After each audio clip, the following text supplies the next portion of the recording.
আপনি দেখেন তো সবাইকে আমি যদি শুভেচ্ছা। লাইভে যাচ্ছি ভাই, লাইভে। লাইভ দর্শক সবাইকে শুভেচ্ছা জানিয়ে শুরু করছি রূপসী বাংলা টেলিভিশনের নিয়মিত টক শো দুর্নীতিমুক্ত বাংলাদেশ চাই। আপনাদের সাথে আছি আমি আলী আশরাফ আখুন, আর আমার সাথে আজকে রয়েছেন লাইভে সংযুক্ত হয়েছেন জনাব মোশাররফ আহমেদ ঠাকুর, বিশিষ্ট রাজনীতি ব্যক্তিত্ব ও রাজনৈতিক বিশ্লেষক, জনাব সোহেল আহমেদ, সম্পাদক ও প্রকাশক দৈনিক লাল সবুজের দেশ ও অপরাধ জগৎ পত্রিকা, এবং তিনি কেন্দ্রীয় সভাপতি বাংলাদেশ মফস্বল সাংবাদিক ইউনিয়ন। কিছুক্ষণের মধ্যে আমাদের সাথে সংযুক্ত হবেন মোহাম্মদ খালিদ এনাম মুন্না, মিডিয়া ব্যক্তিত্ব ও রাজনৈতিক বিশ্লেষক। চলুন আমরা শুরু করি আমাদের টক শো দুর্নীতিমুক্ত বাংলাদেশ চাই।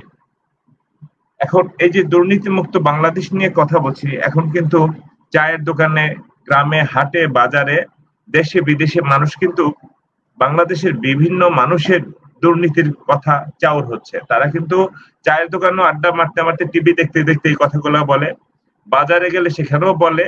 মানে এমন একটা ব্যাপার হয়ে গেছে যে সারা দেশে কিন্তু এই দুর্নীতি নিয়ে কথা হচ্ছে। তো আসলে আমরা কখন দুর্নীতি মুক্ত হতে পারবো, আর দুর্নীতি মুক্ত হওয়ার জন্য কি বা প্রয়োজন, কি কি পদক্ষেপ নিলে আমরা দুর্নীতি থেকে দূরে থাকতে পারবো? আমি সোহেল আহমেদ, আমাদের বন্ধু সাংবাদিক, তার কাছ থেকে জানার আগে আমি একটু কথা বলতে চাই এ ব্যাপারে। মোশাররফ আহমেদ ঠাকুর আমাদের অনেক সিনিয়র লিডার, অনেক কিছু উনি জানেন। আমরা একটু ঠাকুর ভাই আপনার কাছ থেকে আসি, তারপরে আমরা সোহেলকে এবং মুন্নাকে আমরা সংযুক্ত করব। ধন্যবাদ রূপসী বাংলার দর্শক শ্রোতা, অর্ধবিজ্ঞ আলোচক, আপনাদের সবাইকে ধন্যবাদ। আপনি দেখুন যে বাংলাদেশে যে এখন যে দুর্নীতিমুক্ত বাংলাদেশ চাই আপনি আলোচনাটা আনছেন, ঠিক আছে, এটা খুবই রূপসী বাংলা একটা যুগোপযোগী একটা বক্তব্য নিয়ে আপনার হাজির হয়েছেন। কিন্তু আমি আপনাকে বলছি যে দেখুন, একটা সরকারি কর্মচারীরা কেন দুর্নীতি করে। আপনি জানবেন যে 2015 সালে সরকারি কর্মচারীদের বেতন প্রায় ডাবল করা হয়েছে, 100% বাড়ানো হচ্ছে। তারপরেও কেন দুর্নীতিটা হচ্ছে? দুর্নীতিটা হচ্ছে 2014 সালে 153 আসনে ভোট না করে একটি সরকার গঠন করা হয়, এবং 2018 সালে টোটাল পুলিশের উপর নির্ভর করে একটি নির্বাচন করা হয়। এবং দিনের ভোটটা যখন রাতে হয় এবং একটি গভর্নমেন্ট যখন লেজিটিমেসি ক্রাইসিসের মধ্যে থাকে, এই লেজিটিমেসি ক্রাইসিসের মধ্যে থাকলে কোনো সরকারি কর্মচারী সরকারকে পড়ুয়া করে না। এইটাই হচ্ছে মূল বিষয়। এবং আজকে বাংলাদেশে যে সকল দুর্নীতির যে উৎসমূল, এই উৎসমূলটা হচ্ছে সরকারের লেজিটিমেসি ক্রাইসিস বা বৈধতার ক্রাইসিস, ন্যায্যতার ক্রাইসিস। আমরা এটাকে আজকে দেখুন আশরাফ ভাই, যে এটা গেল জুন মাসে আমাদের বাজেটের মাস। এই বাজেটের মাসে শিক্ষায় কি বাজেট হলো, স্বাস্থ্যে কি বাজেট হলো, কোনো বিষয়ে কিন্তু আলোচনা নাই। আলোচনায় কে? বেনজির, মতিউর, ফয়সাল, জামিল, এইসব।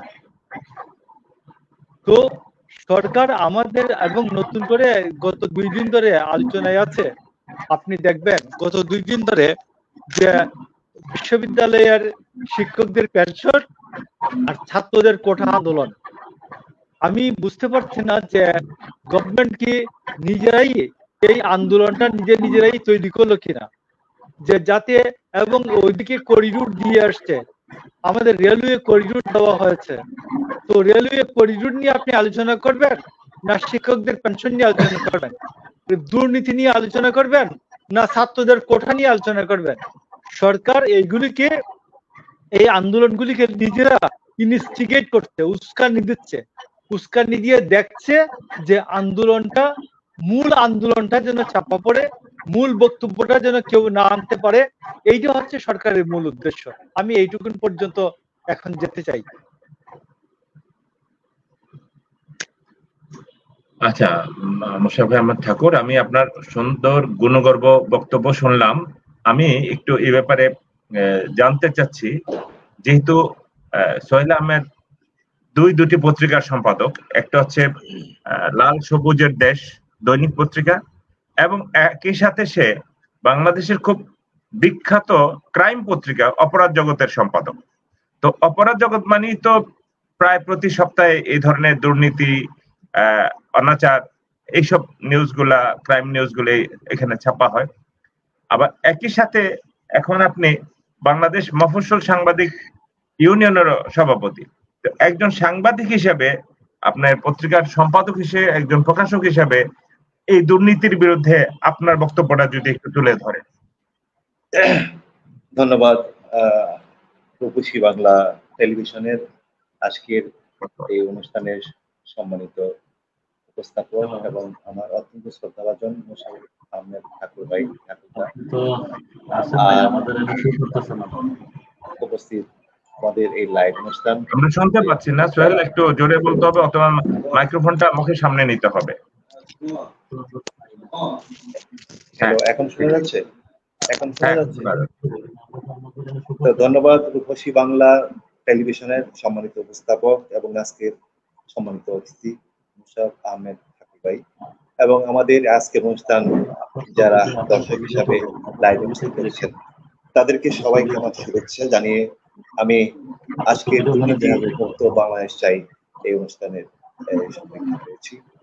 আসলে একজন সাংবাদিক হিসেবেই নয়, একজন সাধারণ মানুষ হিসেবে, এই দেশের নাগরিক হিসেবে এই আমাদের প্রত্যেক মানুষেরই দুর্নীতির বিরুদ্ধে জেগে ওঠা, দুর্নীতির বিরুদ্ধে প্রতিবাদ করা সবার এক নৈতিক দায়িত্ব। আজকে আপনি বলেছেন যে অপরাধ জগৎ পত্রিকার সম্পাদক হিসেবে অপরাধ বিষয়ক সংবাদ আমরা সবসময় প্রচার করে আসছি, ঠিকই আছে, কিন্তু আমাদের যে মোশাররফ আহমেদ ভাই যে কথাগুলি বলেছেন ফেলে দেওয়া যাবে না। যেমন এই নির্বাচনের ব্যাপারে আলোচনা করেছেন 2014, 2018, তারপরে বাজেট নিয়ে আলোচনা করেছেন, এবং এই যে এখন ছাত্রদের কোটা আন্দোলন, এবং এদিকে পাশাপাশি দুর্নীতির খবর প্রতিদিনই আমরা পাচ্ছি, যা ইতিপূর্বে কখনই আমরা এমন দুদকের বা অ্যাকশন বলেন, সরকারি সিদ্ধান্ত বলেন, এবং সরলভাবে সরকার মনে হচ্ছে যে আমাদেরকে, বিশেষ করে সাংবাদিক সমাজকে এই দুর্নীতি সংবাদ প্রচারে কোনো বাধা দিচ্ছে না, যা ইতিপূর্বে আমরা কখনই সাহস করিনি। আমরা কি পেরেছিলাম বেনজিরের মতো এত শক্তিশালী একজন প্রশাসনিক কর্মকর্তার বিরুদ্ধে মুখ খুলতে? কখনই পারিনি। আমরা কি জানতাম না? অবশ্যই জানতাম, কিন্তু সেই পরিবেশটা তখন ছিল না। আমার মনে হয় যে কোনো কারণেই হোক, সরকার হোক, সরকারের কোনো পলিসি হোক, আর দেশ থেকে দুর্নীতি মুক্ত করার উদ্দেশ্যে হোক, যে কারণেই হোক, আজকে দুর্নীতিবাজরা এক এক করে তাদের মুখোশ আমরা তুলে ধরতে সক্ষম হচ্ছি। তো এটা দেখার বিষয় এখানে দুদক শেষ পর্যন্ত কতটুকু কার্যকরী পদক্ষেপ গ্রহণ করতে পারে। আপনারা জানেন যে গত সর্বশেষ একটি কথা দিয়ে বলি যে আমি গত পরশুদিন 3রা জুলাই বাংলাদেশ মফস্বল সাংবাদিক ইউনিয়নের পক্ষ থেকে রাজধানী ঢাকার জাতীয় প্রেস ক্লাবে থেকে সারা বাংলাদেশে প্রায় 24টি উপজেলা এবং প্রায় 40টির মতো, না 24টি জেলা এবং বেশ কয়েকটি উপজেলাতে আমরা একসাথে মানববন্ধনের প্রতিবাদ সভা করেছি। কোনটা? সেটা হলো যে মতিউরের স্ত্রী, প্রথম স্ত্রী, তিনি রায়পুরা উপজেলার চেয়ারম্যান, এবং তাদের দুই পরিবারের বিরুদ্ধেই দুদকে অনুসন্ধান চলছে। তাদের হাজার কোটি টাকার সম্পদের তালিকাও তারা খতিয়ে দেখছেন, এবং একটা পর্যায়ে যখন 2 সপ্তাহ উপজেলা চেয়ারম্যান অফিস করেননি এই মতিউর ছাগলকাণ্ডের পর, হঠাৎ একদিন তিনি উপজেলা অফিসে উপস্থিত হন এবং সাংবাদিকদের সাথে কোনো কথা বলেননি। জাস্ট কয়েক মিনিট অফিস করে বেরিয়ে যাওয়ার সময় তিনি বলেছেন যে আমি সাংবাদিকদের, বড় বড় সাংবাদিকদের ম্যানেজ করেই কিন্তু এই উপজেলা অফিসে এসেছি 2 সপ্তাহ পরে। এতে করে আমি মনে করি যে তাদের যে দাম্ভিকতা, যে তাদের যে সুরের মার, যে বড় গলা, সেটা প্রকাশ পেয়েছে, এবং আমি তাৎক্ষণিকভাবে এটার প্রতিবাদ জানাই এবং মানববন্ধন করি। গতকাল আমাদের মানববন্ধনের পর গতকাল তিনি একটা ভিডিও বার্তার মাধ্যমে দেশবাসীকে জানাতে চেষ্টা করেছেন যে তিনি সাংবাদিকদের ম্যানেজ করার কথা বলেননি, তিনি যে কথাটা বলেছেন এটা বাড়িয়ে কেউ না কেউ এটা প্রকাশ করেছে মিডিয়ার মাধ্যমে। এই যে শাক দিয়ে মাছ ঢাকা বা নিজের অপরাধটুকু ছাতপাস করে থাকা, এটা সময় এখন আর নাই। কারণ এখন যে সুযোগটা হয়েছে, যেমন আপনারা দেখেন আমার এই মুশারফ ভাই বলেছেন যে জামিল থেকে শুরু করে অনেকেই, যে বান্দরবনে বেনজির আহমেদের সম্পত্তি জেলা প্রশাসক তত্ত্বাবধান নিয়েছেন, কাস্টম কমিশনার এনামুলের সম্পত্তি গ্রুপের নির্দেশ দিয়েছেন, 500 কোটি টাকার সম্পদ ছাড়িয়ে গেছে সাবেক অতিরিক্ত পুলিশের অতিরিক্ত আইজিপি শামসুল জোহার ব্যক্তির দুর্নীতির অভিযোগে বদলিটা আমরা যেটা করি যে জামিলকে বদলি করা হয়েছে বরিশাল বিভাগের ডিআইজি থেকে তাকে হাইওয়েতে বদলি করা হয়েছে। তা আমি মনে করি দুর্নীতির অভিযোগে বদলি বরখাস্ত কখনই যথেষ্ট নয়, এটা সরকারকে গভীরভাবে দেখতে হবে। কারণ এটা আমি পানিশমেন্ট মনে করি না।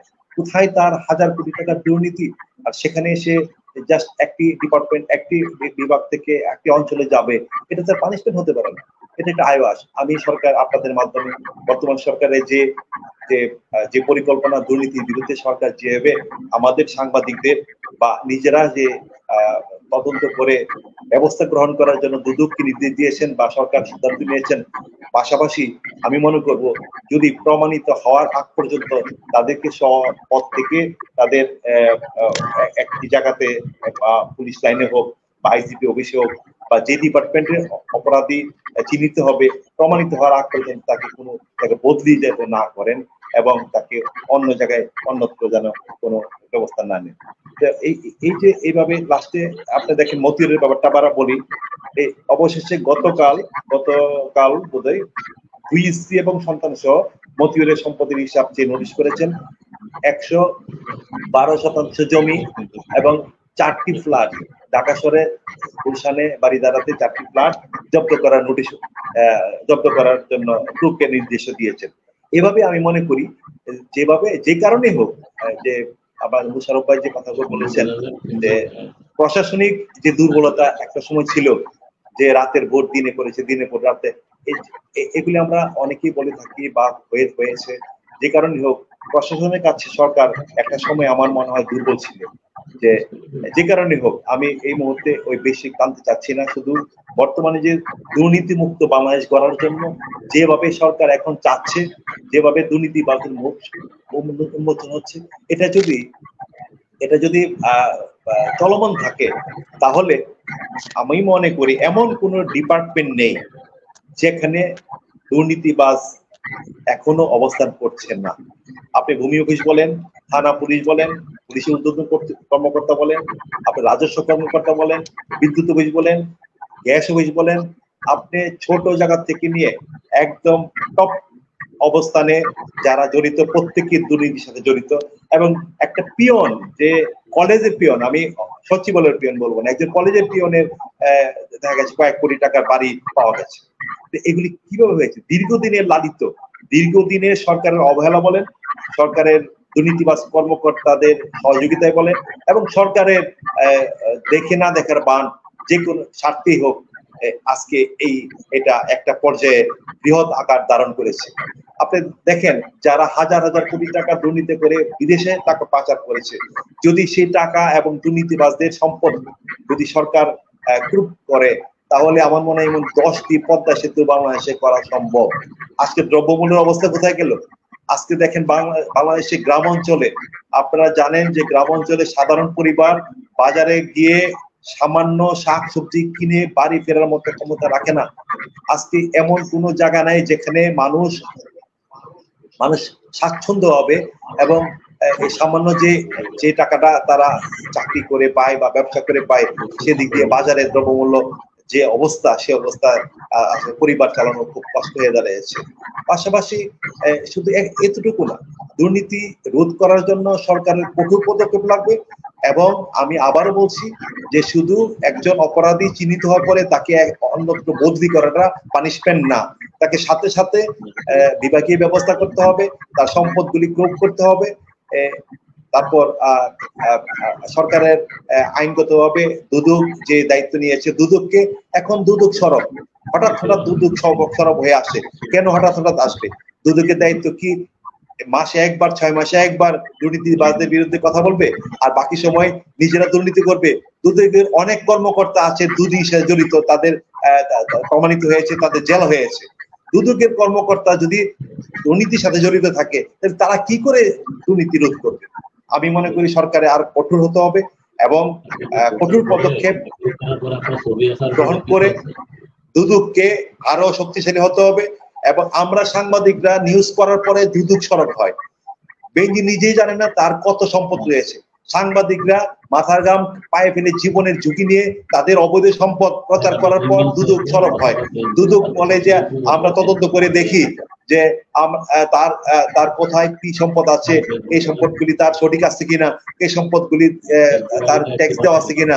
এর আগে দুদক এই দেশের এতগুলি department, DGFI, NSI, police, RAB, এরা কেউ চোখে ধরে না। এত বড় বড় বিল্ডিং করে ফেলে, এত বড় বড় রিসোর্ট করে ফেলে, এত বড় বড় বোট ক্লাব করে ফেলে, রং তামাশা করতেছে দিনের পর দিন, রাতের পর রাত, অথচ এই এতগুলি সংস্থা কারো চোখে পড়ে না। আমি মনে করব এইখান থেকে বেরিয়ে আসতে হবে, নতুবা আমাদের বাংলাদেশের অবস্থা দিন দিন ভয়াবহ করুণ অবস্থা হয়ে যাবে। আজকে যুব সমাজ কোথায় গেছে? মাদকের অবস্থা কোথায় গেছে? আমরা মেগা প্রজেক্ট করেছি। আমরা বর্তমান সরকার মাননীয় প্রধানমন্ত্রীকে ধন্যবাদ জানাই, তিনি অত্যন্ত কঠিন সিদ্ধান্ত নিয়ে, রিস্ক নিয়ে এই পদ্মা সেতু বলেন, মেগা প্রজেক্ট বলেন, রাস্তাঘাট বলেন, এলিভেট রাস্তা বলেন করেছে। কিন্তু দুর্নীতি মুক্ত সমাজ গড়ার জন্য যেভাবে তিনি এখন কাজ করে যাচ্ছেন, আরো শক্তিশালী ভূমিকা পালন করুন। এবং ওনার আশেপাশে আওয়ামী লীগের এমপি মন্ত্রীরা আজকে হাজার কোটি টাকার মালিক। আজকে দেখেন সাবেক স্বরাষ্ট্রমন্ত্রী এবং স্বাস্থ্যমন্ত্রী যিনি মোহাম্মদ নাসিম ছিলেন, তার ছেলে, আমাদের কাছে সে তথ্য এসে গেছে যে তার ছেলে জয় সিরাজগঞ্জের এমপি, তার আমেরিকাতে বাড়ি রয়েছে, তার হাজার কোটি টাকা পাচার হয়েছে। এগুলি আমরা এখনো প্রকাশ করছি না, আমরা আরো তথ্য নিচ্ছি। তথ্য নেওয়ার পরে আমরা অবশ্যই প্রকাশ করব। আরো আজকে আমার নিরাপত্তা কোথায়? ব্যারিস্টার সুমন আজকে দুর্নীতির বিরুদ্ধে কথা বলতে গেলে তার জীবনে ঝুঁকি নিয়ে আজকে কাজ করতে হচ্ছে। আরেক এমপির 60 টুকরা হয়ে যায়, পরে জানা যায় সে মাদক দুঃখিত, সে চোরাকার সে জড়িত। এই যে অবস্থা আমাদের বাংলাদেশে চলছে, এখান থেকে রোধ করতে হলে আমাদেরকে সততা, বস্তুনিষ্ঠ সংবাদ পরিবেশন মাধ্যমে আমরা সাংবাদিক সমাজ আরো জেগে উঠতে হবে। এবং লাকি, মতিউর এবং যারা যারা এই অবৈধ কর্মের সাথে জড়িত আছে, যারা রাজনীতিবিদ আছেন, যারা এমপি, যারা জনগণের প্রতিনিধি আছেন, তাদেরকে সততার সহিত কাজ করতে হবে। আর সরকারকে কঠোরভাবে দুদকের মাধ্যমে দুর্নীতিবাদে চিহ্নিত করতে হবে। সাংবাদিকরা প্রকাশ করার পরে দুদক চিন্তা করবে, দুদক তদন্ত করবে। আমরা মনে করি দুদক চিহ্নিত করার পরে সাংবাদিকের নিউজ করবে। এই বলে আমি আপাতত বিদায় নিচ্ছি।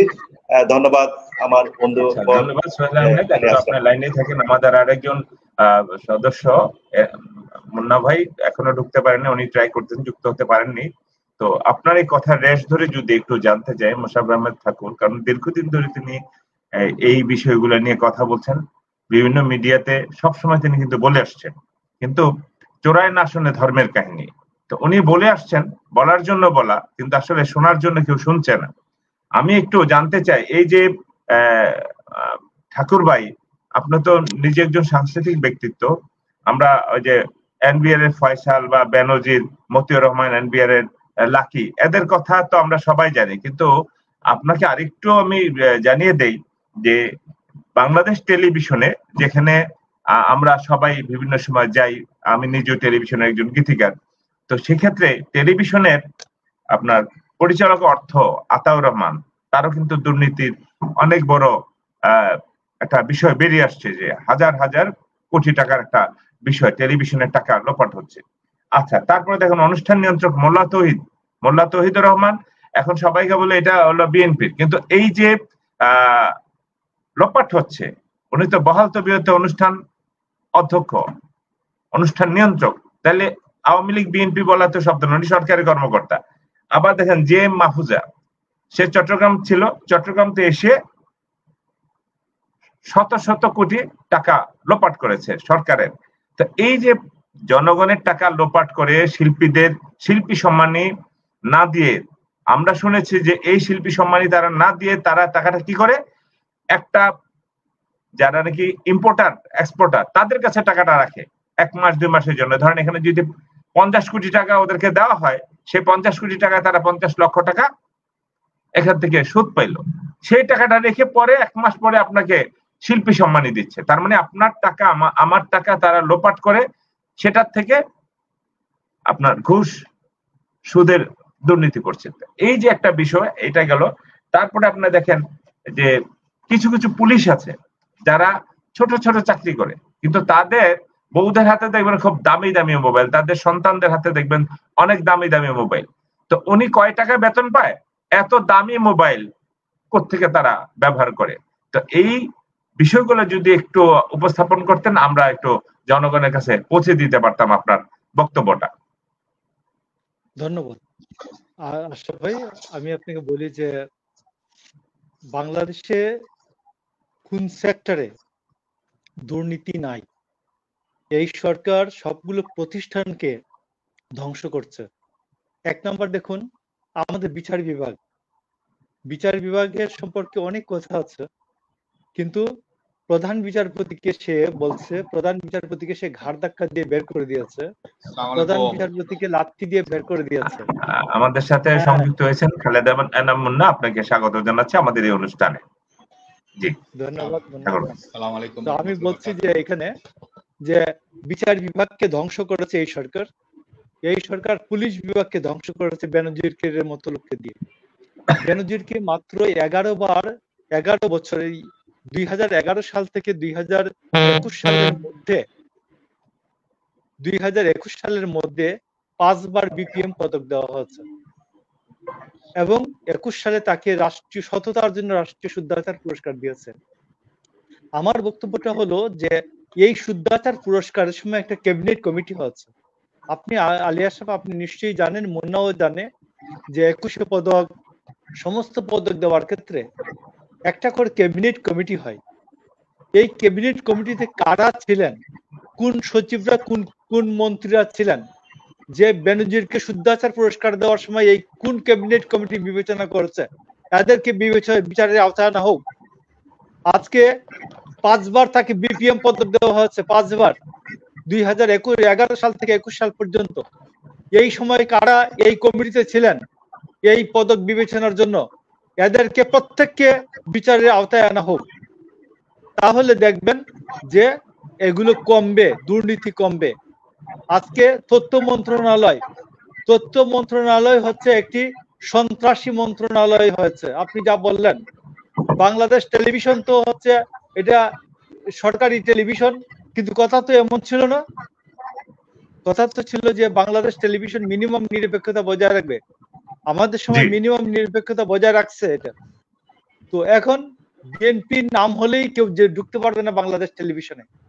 বাংলাদেশ টেলিভিশনে শিল্পীদের যে সম্মানী আছে, এই সম্মানী যথাসময়ে না দেওয়া হলে আমি মনে করি যে এখানে খালেদা এনাম মুন্না জাসাসের যুগ্ম আহ্বায়ক এবং সে আরেকটি সাংস্কৃতিক সংগঠনের সদস্য সচিব, আমি মনে করি মুন্নার নেতৃত্বে একটি টেলিভিশন ঘেরাও হতে পারে শিল্পীদের সম্মান নিয়ে যে কীর্তিকাণ্ড আছে।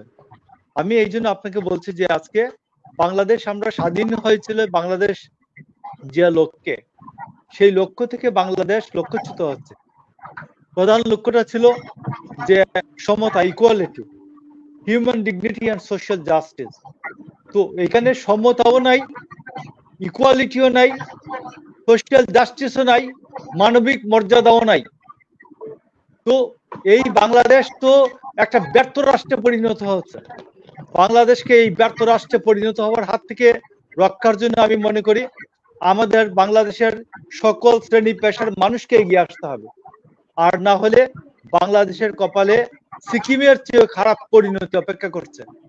এই যে লেন্দুব দর্জি শেখ হাসিনা, তার নেতৃত্বে বাংলাদেশকে যে রেলওয়ে করিডোর দেওয়া হয়েছে, এখন বলা হচ্ছে যে চুক্তি হয় নাই, কিন্তু চুক্তি হয় নাই, এই সমঝোতার আড়ালে বলা হয়েছে যে এটা পরীক্ষামূলকভাবে চলবে। এক সময় আমাদের ফারাক্কাবাদকে বলা হয়েছিল এটা পরীক্ষামূলকভাবে চালু করা হবে, 15 দিনের জন্য।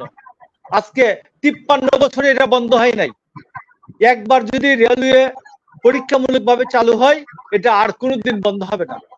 আমাদের মাসুল, আপনার মনে আছে নিশ্চয়ই, 2010 সালে যখন সড়ক দেওয়া হয়, সড়কের করিডোর দেওয়া হয়, তখন বলা হয়েছিল WTO স্ট্যান্ডার্ড অনুযায়ী আমাদের মাসুল দেওয়া হবে, আমরা নাকি সিঙ্গাপুর হয়ে যাব।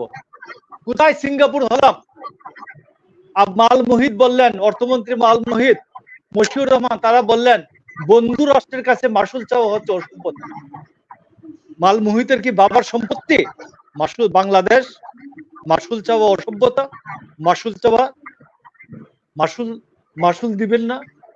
শেখ হাসিনা বলেন যে আমি যা দিয়েছি ভারত নাকি সারা জীবন মনে রাখবে। আপনাকে সারা জীবন মনে রাখার জন্য তো আপনাকে প্রধানমন্ত্রীত্ব বানাই নাই 2008 সালে। আজকে বাংলাদেশকে খুলে দেওয়া হচ্ছে, সবকিছু খুলে দাও, যে সড়ক খুলে দেওয়া হয়েছে, নৌ করিডোর খুলে দেওয়া হয়েছে, এখন রেলওয়ে করিডোর খুলে দেওয়া হচ্ছে। তো আমি আপনাকে বলি যে এইটার জন্য বাংলাদেশের সকল শ্রেণী পেশার মানুষকে এগিয়ে আসতে হবে, এবং এগিয়ে আসলেই আমি এই এগিয়ে আসার জন্য সবাইকে আহ্বান জানাই।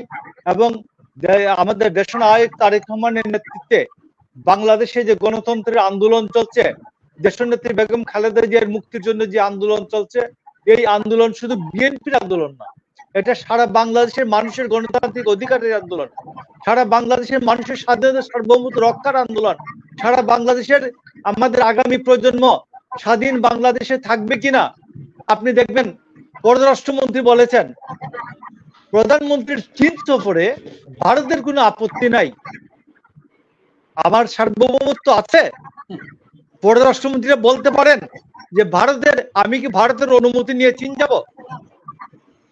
তো এগুলো হচ্ছে, আমি আপনাকে বলি যে এইটা সকল শ্রেণী পেশার মানুষকে আমাদের এগিয়ে আসতে হবে, না আসলে বাংলাদেশের জন্য সিকিমের চেয়ে করুণ পরিণতি অপেক্ষা করছে।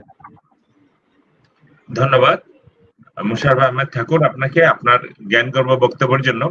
আমরা একটু আসতে চাই খালেদের নাম মুন্না আপনার কাছে, কারণ আপনি অনেকক্ষণ পরে আমাদের সাথে সংযুক্ত হয়েছেন। আপনি আমাদের প্রথম থেকে আলাপ শুনেছেন কিনা জানি না, তবে এই যে ঠাকুর সাহেব বললেন যে আমাদের করিডোর তারা ব্যবহার করছে, আমাদের যদি আমরা প্রতিরোধ না গড়ি সিকিমের মতো আমাদের দেশের পরিস্থিতি হয়ে যেতে পারে, তাহলে আমরা আমাদের একটা স্বাধীন রাষ্ট্র, স্বাধীন সার্বভৌম রাষ্ট্র যদি আমাদের উপর দিয়া অন্য দেশে সবকিছু চলাচল করে, সেখানে তাদের সৈন্য তো চলাচল করতে পারে, তখন সৈন্যবাহিনী যখন চলে, যেমন আপনি জেনে থাকবেন, এমনও আমরা শুনেছি যে যখন ব্রিটিশরা বাংলাদেশে বা ভারতীয় উপমহাদেশে ট্রেন চালু করে, তখন ট্রেনের সাথে তাদের খাদ্য আসে, খাদ্য পাহারার জন্য সৈন্য থাকে, সৈন্যের পরে তারা কিন্তু সে দখল নিয়ে নিল যে আমাদের এই খাবার পাহারা দিতে হবে, এই সৈন্য লাগবে। পরবর্তী পর্যায়ে কি ঘটেছিল যে এই দেশটা কিন্তু তারা 200 বছর চালাল। এখন এরকম কোন সম্ভাবনা আপনি দেখছেন কিনা, বা আমরা যে দুর্নীতির কথা বলছি সেই দুর্নীতি কিভাবে আমরা দুর্নীতি থেকে মুক্ত হতে পারি, একটু যদি বুঝিয়ে বলেন। ধন্যবাদ আশরাফ ভাই। আমাদের বড় ভাই মোশাররফ আহমেদ ঠাকুর ভাই অত্যন্ত সুন্দরভাবেই বলেছেন। এবং আপনি যে বলছেন না, আসলে আমাদের দেশটা আমরা 2008-এর পর থেকে তো আমরা মনে করি যে এটা একটা ভারতের অঙ্গরাজ্য হিসাবে রয়েছে। এই যে মোশাররফ ঠাকুর ভাই একটু আগে বলেছেন, গতকাল একজন পররাষ্ট্রমন্ত্রী, সে একজন ডক্টরেট বলে, আমার সন্দেহ আছে তার ডক্টরেট নিয়ে, আর সে বলেছিল যে আমরা ভারতের থেকে পারমিশন নিয়ে আমাদের প্রধানমন্ত্রী চীনে যাবে। তার মানে কি আপনি বুঝতে পারেন এই কথার মর্মটা? এর মর্মটা মানিটা কি? তার মানে নরেন্দ্র মোদীকে আমাদের দেশের প্রধান, ভারতকে আমাদের দেশের প্রধান, আমাদের দেশকে যে কোনো কিছু বলতে হলে ভারতকে বা নরেন্দ্র মোদীকে বলে আমার যেতে হবে। আমাদের নিজের গণতন্ত্র, আমাদের নিজের স্বাধীনতা কোথায় চলে গেছে? আজকে তারা দেশকে কোথায় নিয়ে যাচ্ছে আপনারা লক্ষ্য করে দেখছেন? আজকে আপনি যে বলতেছেন যে আমাদের দেশে ট্রেনে ভারত থেকে ট্রেন আসবে, ট্রেন এটা কি বললেন যে একটা ট্রায়াল বেসিক ট্রেন আসবে। আচ্ছা, ট্রেন আসলো, সে ট্রেনে এসে আমাদের দেশে তো এই ট্রেনের মানে বাংলাদেশ তো টোটাল একটা ভারত বিরোধী একটা সেন্টিমেন্ট তৈরি হয়ে গিয়েছে। ভারতের বিষয়ে ভারত যেভাবে বাংলাদেশকে ডমিনেট করে, এটা অন্য কোনো সরকারের আমলে আমরা কোনোদিন দেখিনি। আমরা আমাদের শহীদ প্রেসিডেন্ট জিয়াউর রহমানের আমলেও দেখেছি, আমরা আমাদের দেশটিতে বেগম খালেদা জিয়ার আমলও 91 থেকে 96 সাল পর্যন্ত দেখেছি, 2001 থেকে 2006 পর্যন্ত দেখেছিলাম। ভারত যেভাবে তাদের প্রভাব খাটিয়েছে, আমরা ওই আমলগুলিতে কোনো প্রভাব খাটানোর কোনো লক্ষণ আমরা দেখিনি। আমরা স্বাধীন বাংলাদেশের স্বাধীন নাগরিক, আমরা সেই হিসাবে পরিচালিত হচ্ছি। আর এখন আমাদেরকে মনে হয় যে আমরা হয়তোবা ভারতের একটি অঙ্গরাজ্য হিসাবে আছি। আপনারা দেখেছেন আমাদের নিশিরাতে প্রধানমন্ত্রী উনি গিয়েছিলেন ভারতে, সেখানে তাকে সম্বোধন করা হয়েছে যে একটা অঙ্গরাজ্যের, বাংলাদেশের অঙ্গরাজ্যে, ভারতের একটা অঙ্গরাজ্য সেখানকার মুখ্যমন্ত্রী। আপনি চিন্তা করে দেখেন ভারত কোথায় গিয়ে তাদেরকে বলছে। আমাদের দেশের প্রধানমন্ত্রীকে তারা রিসিভ করে সামান্য একজন উপমন্ত্রী বা একজন সচিব বলছে নিয়ে। আমাদের মান কতটুকু চলে গেছে এটা আমরা ভারত এয়ারপোর্টে যখন আমাদের আমাদের নিশিরাতে প্রধানমন্ত্রীর নামে তখনই বোঝা যায়। তো সুতরাং ভারতের দিয়ে ভারত আমাদের উপর আগ্রাসন করবে, আমরা সেটা সহজে মেনে নিতে পারি না এবং মেনে নেব না। আওয়ামী লীগ অনেক চেষ্টা করতেছেন বাংলাদেশকে। আগে আমরা ছোটবেলায় শুনতাম যে আওয়ামী লীগ ভারতে গেছে দেশ বিক্রি করে দেয়, এখন দেখতেছি এটাই সত্য। আওয়ামী লীগ যে ভারতে গেছে দেশ বিক্রি করে, আওয়ামী লীগের যে বিভিন্ন ধরনের কর্মকাণ্ড এটাই প্রমাণ করে।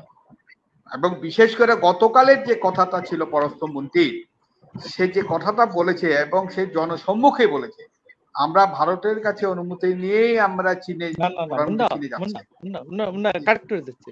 বলছে যে চায়না চীনে যেতে প্রধানমন্ত্রীর চীন সফরে ভারতের আপত্তি নাই। ভারত আপত্তি দেওয়ার কে? কোথায় চলে গেছেন ভাই? ভারত আপত্তি দেওয়ার কে? আমাদেরকে আরেকটু পারমিশন দিন। যেমন আমরা ছোটবেলায় যদি আমরা আজকে আমরা স্কুলে যাব, আমাদের বাবা মাকে বলতাম যে আব্বা আজকে স্কুলে যাব, আপনি যে কখন যাব, মানে আমরা পারমিশন নিয়ে যেতাম। তার মানে কি আমার গার্জিয়ান কি ভারত? আমার পিতা মাতা কি ভারত? বা আমাদের হাজবেন্ড ওয়াইফ কি ভারত? সুতরাং এই জিনিসটা আমাদেরকে আগে প্রথম চিন্তা করতে হবে। তৃতীয় কথাটা হলো আমাদের দুর্নীতি যে কোথায় গেছে, আজকে এই 16টা বছর দুর্নীতি যে কোথায় গেছে, এটা আপনি আওয়ামী লীগের বিভিন্ন নেতাকর্মী, আওয়ামী লীগের বিভিন্ন মন্ত্রী এমপিদের স্বাস্থ্য দেখলেই বুঝবেন।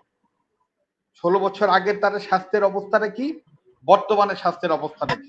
আপনারা দেখেন আজকে জেনারেল আজিজকে কে বানিয়েছে?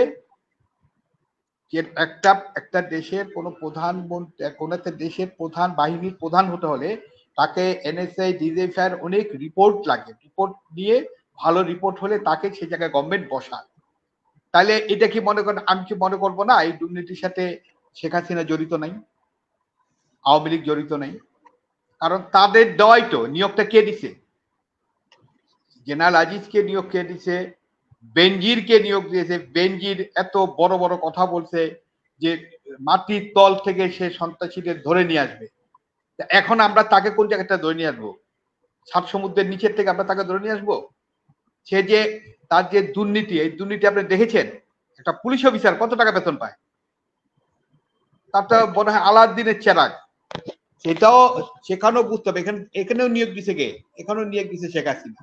এটা সেদিন একটা ছাগল কাণ্ডের মতিউর রহমান, আমি তাকে ব্যক্তিগতভাবে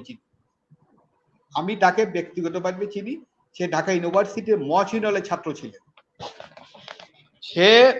তার বাবা একজন সামান্য স্কুল শিক্ষক। সে যে হাজার হাজার কোটি টাকা বাড়িয়েছেন, কিভাবে করেছেন? ট্যাক্সের টাকা সে নিয়ে নিছে। কোথায় নিছে? আজকে কোথায় হলো? আজকে এই যে আপনার মতিউর রহমানের যে আপনার মূল মতিউর রহমানের স্ত্রী, উনি কে? একজন শিক্ষক ছিলেন, টিটুবির কলেজের একজন শিক্ষক ছিলেন। সেই শিক্ষকতা ছেড়ে উনি চাকরি করতে, উনি আওয়ামী লীগের সমাজ কল্যাণ নরসিংদী, সেখান থেকে উপজেলা চেয়ারম্যান হলেন এবং আলাউদ্দিনের চেরাগ ওনার কাছে আসলো। আগেটা ওনার কাছে আসে নাই। যে আওয়ামী লীগে উনি জয়েন করলেন, উনি হাজার হাজার কোটি টাকার মালিক হয়ে গেলেন। উনি হাজার হাজার জমির মালিক হয়ে গেলেন, ফ্ল্যাটের মালিক হয়ে গেলেন। তারপর বিভিন্ন ধরনের সম্পত্তির সম্পত্তির মালিক হয়ে গেল। এখন এই যে অবৈধ সম্পত্তিগুলি, এগুলি কি মনে করেন ইয়ারা জানে না? এটা কি আপনার বর্তমান সরকারের প্রধানরা জানে না?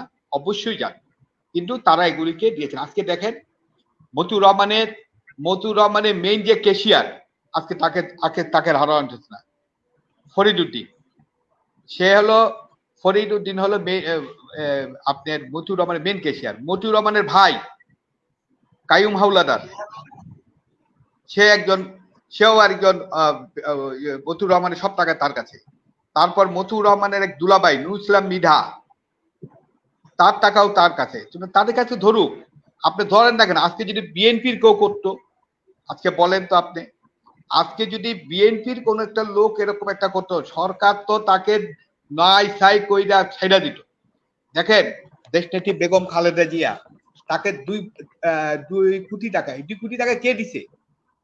তৎকালীন শহীদ প্রেসিডেন্ট জিয়াউর রহমান যখন মারা গিয়েছেন, তখন কুয়েতের আমির তার নিজস্ব ফান্ড থেকে 2 কোটি টাকা তাকে দিয়েছেন, তার কিভাবে চলবে না চলবেন সেটার জন্য। এই টাকাটা উনি আমাদের দেশনেত্রী বেগম খালেদা জিয়া নিজে ব্যবহার না করে জিয়া অরফানেজ নামে একটা করলো, আপনার সংস্থা খুলে ওই জায়গায় টাকাটা রাখলেন। এই টাকাটা বর্তমানে 2 কোটি টাকা হয়ে গেছে 9 কোটি টাকা। আপনি দেখবেন আমাদের দেশনেত্রী বেগম খালেদা জিয়া মামলার যে আপনার রায়, 511 পৃষ্ঠা একটি মামলার রায় হয়েছে। 2 বছর ওনাকে যে সাজা দিয়েছিল নিচে, সেখানে কোনো জায়গায় উল্লেখ নাই যে উনি এই টাকাটা আত্মসাৎ করেছেন।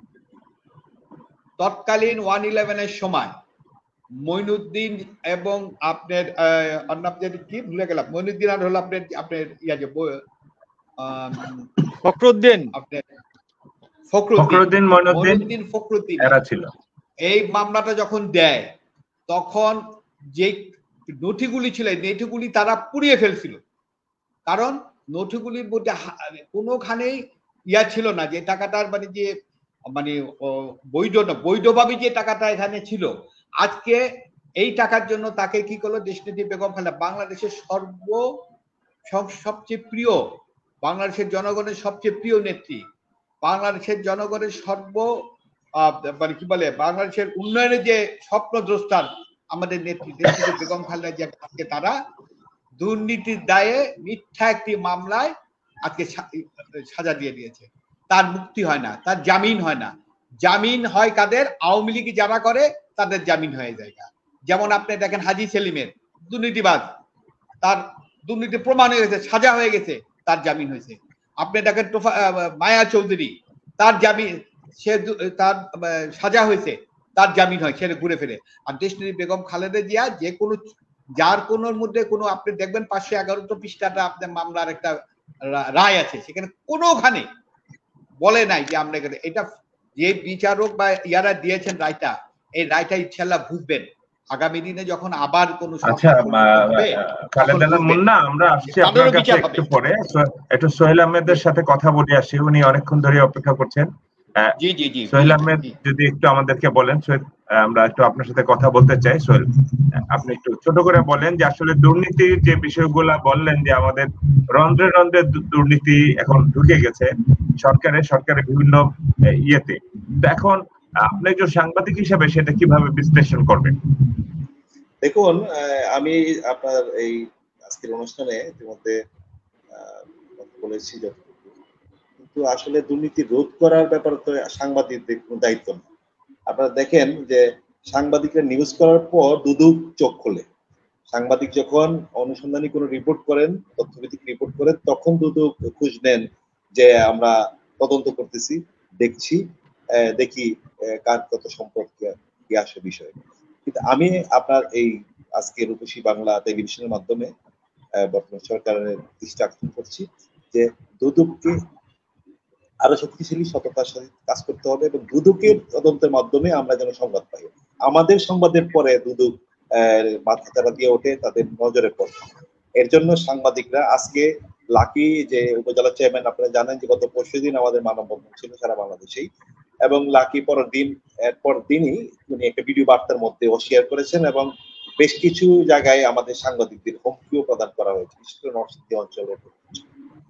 এই যদি হয়ে থাকে তাহলে আমাদের সাংবাদিকদের এই বস্তুনিষ্ঠ সংবাদ এবং দুর্নীতি বিরোধী সংবাদ প্রচার করতে। যেমন আগেও আমরা হিমশিম খেতাম, স্থানীয় পর্যায়ে রাজনীতিবিদ বলেন, ব্যবসায়ী বলেন, মাদক সেবী বলেন, বা আরো দুর্নীতিবাজদের বিরুদ্ধে নির্দেশ করতে গেলে মফস্বলী ভিত্তিক যারা কাজ করেন তাদের হুমকির সম্মুখীন হতে হয়, মামলার সম্মুখীন হতে হয়, এবং অযথা বিভিন্ন মামলা সম্মুখীন ইতিমধ্যে হয়েছে।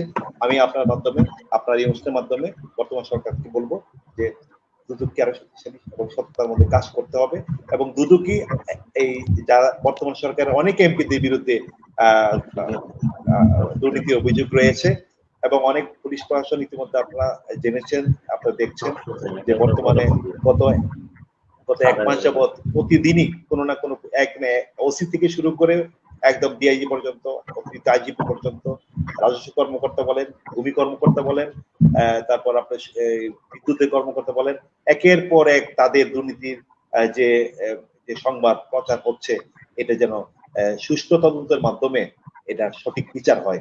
শুধু আজকে একজন পুলিশ কর্মকর্তার বিরুদ্ধে অভিযোগ আসছে, তাকে এক এলাকা থেকে অন্য এলাকায় শুধু বদলি করে দিলেই কিন্তু এটা কিন্তু সাজা হয় না, এটা অপমানজনক হয়। যারা এই দুর্নীতি খবরটা প্রকাশ করছে তাদেরকে যেন সঠিক বিচারে আনা হয়, এবং বর্তমান সরকারের অনেক এমপি যারা রাজনৈতিক নেতা আছেন তাদের বিরুদ্ধে যেসব অভিযোগ উঠছে সেটা যেন সুস্থ সাপেক্ষে বিচার হবে।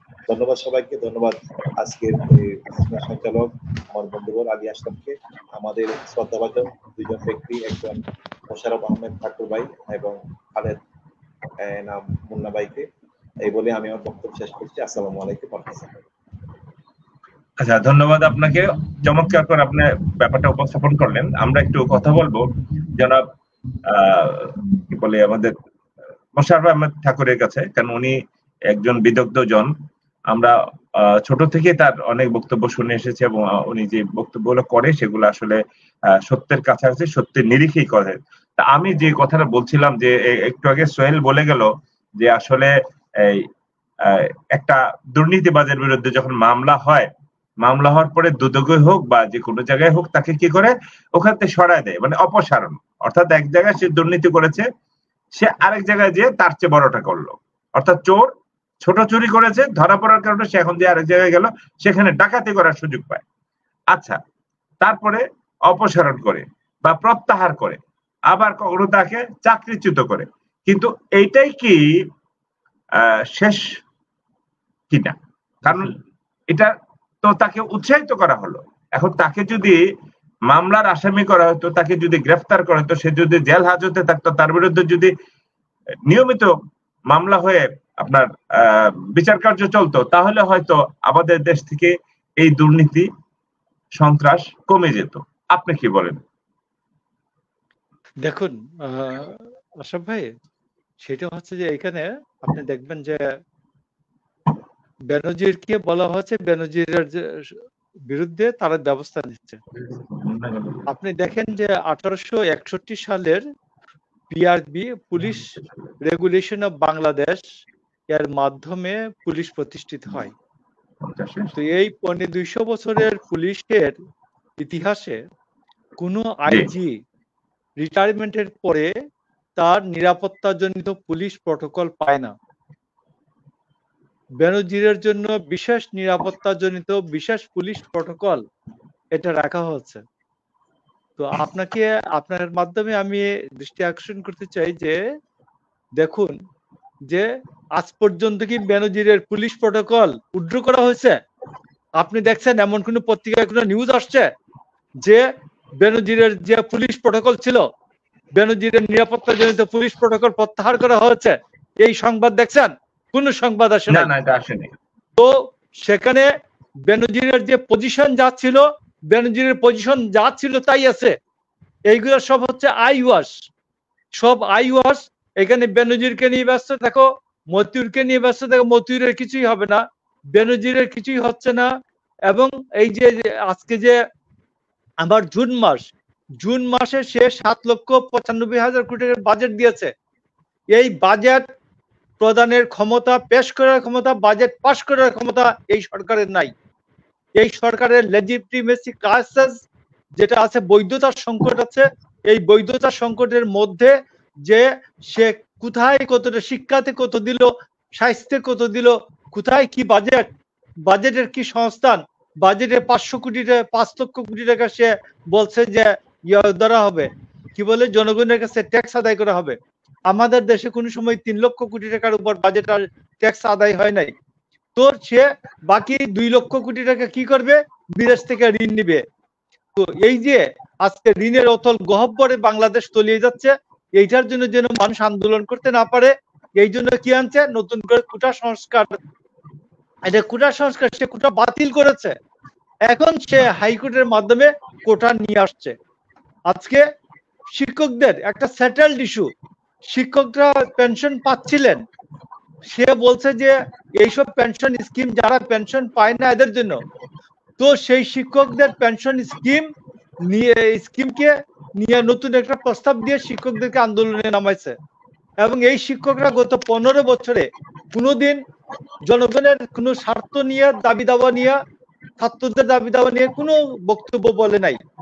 তো এই শিক্ষক যেগুলি আন্দোলনে আছে, এইগুলো হচ্ছে সব সরকারের পাঁচাটা দালাল। এই নিজামুল হক ভুইয়া পাঁচাটা দালাল, শফিউল আলম ভুইয়া, এগুলো সরকারের পাঁচাটা দালাল। এই দালালগুলো এখন আন্দোলনে নামছে। এই আন্দোলনে নামার মাধ্যমে কি তাদেরকে আরো বাড়াই দিতে হবে, পেনশন দিবে, এককালীন পেনশনের নিশ্চয়তা দিতে হবে, তাদেরকে বাড়াই দিতে হবে, সুযোগ সুবিধা বাড়াইতে হবে। আমরা একমত, সুযোগ সুবিধা বাড়ানোর পক্ষে একমত। কিন্তু আপনি করেন কি, আপনি কি তৈরি করেন? আপনি জনগণের ন্যায্য দাবির পক্ষে কোনো কথা বলেন না। তো আজকে জনগণের ট্যাক্সের পয়সায় আপনার বাড়বে কেন, সুবিধা বাড়বে কেন? তো এই জন্য আজকে বলছি যে এই সরকার এইগুলিকে খুঁজতেছে, যে নন ইস্যুকে ইস্যু বানাচ্ছে, ইস্যু বানাইয়া মাঠ গরম রেখে অরিজিনাল যে ইস্যুগুলি আছে, আমাদের আন্দোলনের ইস্যু, দেশনেত্রী বেগম খালেদা জিয়ার যে মুক্তির ইস্যু, তারপর তারেক রহমানের নেতৃত্বে আজকে যে আমাদের গণতান্ত্রিক পুনরুদ্ধারের আন্দোলন চলছে, এই অবৈধ সংসদের বিরুদ্ধে যে আন্দোলন চলছে, এই সমস্ত আন্দোলনকে পাশ কাটিয়ে দৃষ্টি সরানোর জন্য এগুলি নতুন নতুন উইন্ডো খুলতেছে আন্দোলনের। এই জন্য আমি মনে করি যে আমাদের আন্দোলনের অরিজিনাল যে উইন্ডো আছে, স্বাভাবিক যে উইন্ডো আছে, এটার থেকে আমাদের দৃষ্টি সরানো যাবে না।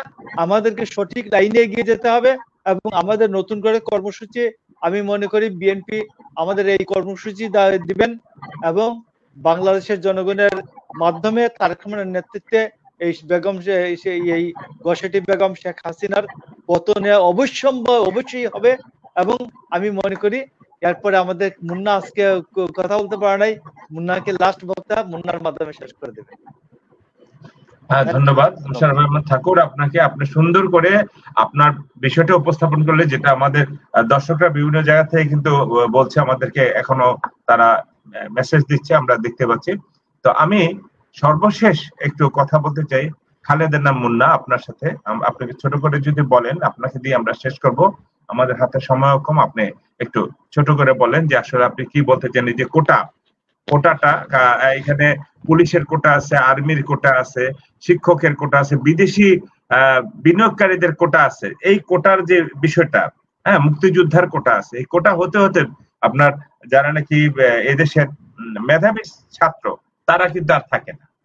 এই বিষয়টা যদি আপনি একটু বলেন। আসলে কোটার ইস্যুটা কিছু না, কোটার ইস্যুটা হলো আমাদের আন্দোলনকে, বাংলাদেশের মানুষকে, এই যে ভারতের সাথে যেটা চুক্তি যাচ্ছে, ট্রেড চুক্তি, বর্ণ চুক্তি, এই চুক্তিটাকে একটা জাস্ট এটাকে উল্টা দিকে মানুষের ধাবিত করার জন্য, এটা আওয়ামী লীগের একটা কৌশল।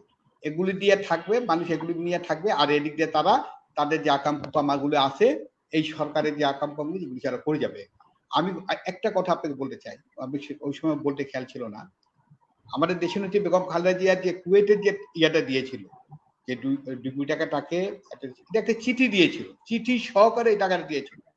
1/11 সময় মঈনুদ্দিন ফখরুদ্দিন এই চিঠিটা গায়েব করে দিয়েছিল, এবং কোর্টে যখন আপনার সাক্ষী হয়, সে সাক্ষী একই কথাই বলছে, জানা এই টাকাটা এখন এইভাবে আছেন, আমরা এই টাকাটার কোনো ইয়া দেখি নেই। তখন বলা হয়েছিল যে এই চিঠিটা আনার জন্য, যখন এই চিঠিটা আবার কুয়েট থেকে আনা হয়েছিল, তখন বিচারক বলে যে এটা অনেক দেরি হয়ে গেছে। কেন দেরি হবে? একটা কুয়েটের চিঠি, এটা তো 1 মিনিটের ব্যাপার। 1 মিনিটের ব্যাপারে এটা সত্যটা সত্যি কিনা ব্যক্তিগত যাচাই করা যায় না। দেখেন, যেখানে বাংলাদেশের সাবেক প্রধানমন্ত্রী 3 বারে তার বিরুদ্ধে বিচারকে ব্যবহার করিয়া, বিচার আদালতকে ব্যবহার করিয়া এই বর্তমান শেখ হাসিনা এবং শেখ হাসিনা সরকার যেইভাবে বেগম খালেদা জিয়ার মতো একজন জনপ্রিয় নেত্রীকে আপনি সাজা দেন, মামলায় সাজা দেন, তাহলে সাধারণ পাবলিকের কি হইতে পারে এবার আপনারা বলেন। সুতরাং এই যে আপনি কোটা আন্দোলন বলেন আর শিক্ষকদের আন্দোলন বলেন, এটা কোনো কিছু না, এটা জাস্ট গভর্নমেন্টের তৈরি একটা ইস্যু। সরকার এটাকে ইস্যু করে আন্দোলনটা তৈরি করে দিতেছে। আপনারা এর আগেও দেখেছিলেন শাহবাগে একবার ওই যে আপনার ওই যে যখন ওই যে জামাতের নেতৃবৃন্দদের তখন শাহবাগ বাইদের একটা সরকারের তৈরি গণজাগরণ মঞ্চ। দেখেন গণজাগরণ মঞ্চের doctor Imran, maybe doctor Imran মনে হয় আছে, কোথায় ইমরান আজকে হারাই ফেলছে। এইভাবে আওয়ামী লীগ একটা করে সৃষ্টি করা, একটা করা এরকম। শাহবাগ বলতে আওয়ামী লীগ বুঝায়, এটার মধ্যে আর কোনো কিছু আমাদের বলতে হয় না। আমাদের একটাই কথা, আওয়ামী লীগ হলো একটা সম্পূর্ণ 1 নম্বর দুর্নীতিবাজ সরকার। আপনি দেখেন আমাদের দেশ নায়ক তারেক রহমানের বিরুদ্ধে দুর্নীতির মামলা দিছে, আজকে 1 টাকার দুর্নীতি পাইছেন বাংলাদেশে? আচ্ছা খালেদা মুন্না, আপনার কথাগুলো শুনছিলাম, আমাদের প্রায় সময় শেষ হয়ে আসছে। আমি আসলে আপনাকে আর সময় দিতে পারছি না, কারণ আমরা তো সময়ের কাছে বন্দী। আমি আপনাকে অনেক অনেক ধন্যবাদ জানাচ্ছি আমাদের এই অনুষ্ঠানে অ্যাটেন্ড করার জন্য। পাশাপাশি মোশাররফ আহমেদ ঠাকুর, আপনাকেও ধন্যবাদ জানাচ্ছি। আমাদের সিনিয়র আপনার জ্ঞানগর্ভ বক্তব্য আমরা শুনলাম, এবং সাংবাদিক নেতা সোহেল আহমেদ, আপনাকেও অনেক অনেক শুভেচ্ছা এবং অভিনন্দন যে আপনি আমাদের